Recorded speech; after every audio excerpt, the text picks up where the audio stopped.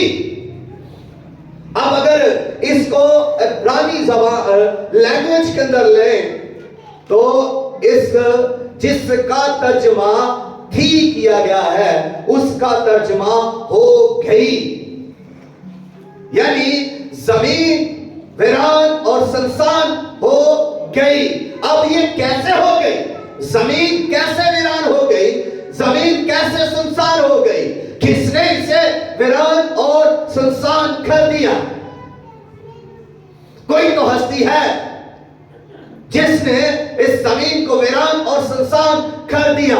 خدا نے جب اسے بنایا ہے تو ہم امیجن نہیں کر سکتے، ہم سوچ نہیں سکتے، کیونکہ ہم ایمان خدا پر رکھتے ہیں کہ خدا نے جو کچھ کلام مقدس کے اندر فرمایا ہے وہ برحق ہے، وہ حق ہے، وہ سچ ہے، وہ لا تبدیل ہے، وہ اتم ہے، وہ پاک ہے، اور وہ ہماری ہدایت و رہنمائی کے لیے ہے، تاکہ ہم خدا کو پہچانیں، ہم خدا کے بارے میں سیکھیں، ہم خدا کے بارے میں جانیں، ہم خدا کی اصلیت کو جانیں، ہم خدا کی ابدیت کو جانیں، ہم خدا کی الوہیت کو جانیں، ہم خدا کی قدرت کو جانیں، ہم خدا کی حکمت کو جانیں، ہم خدا کی محبت کو جانیں، ہم خدا کی شفقت کو جانیں، ہم خدا کے ادراک کو جانیں، اور ہم جانیں خدا کی رحمت کو۔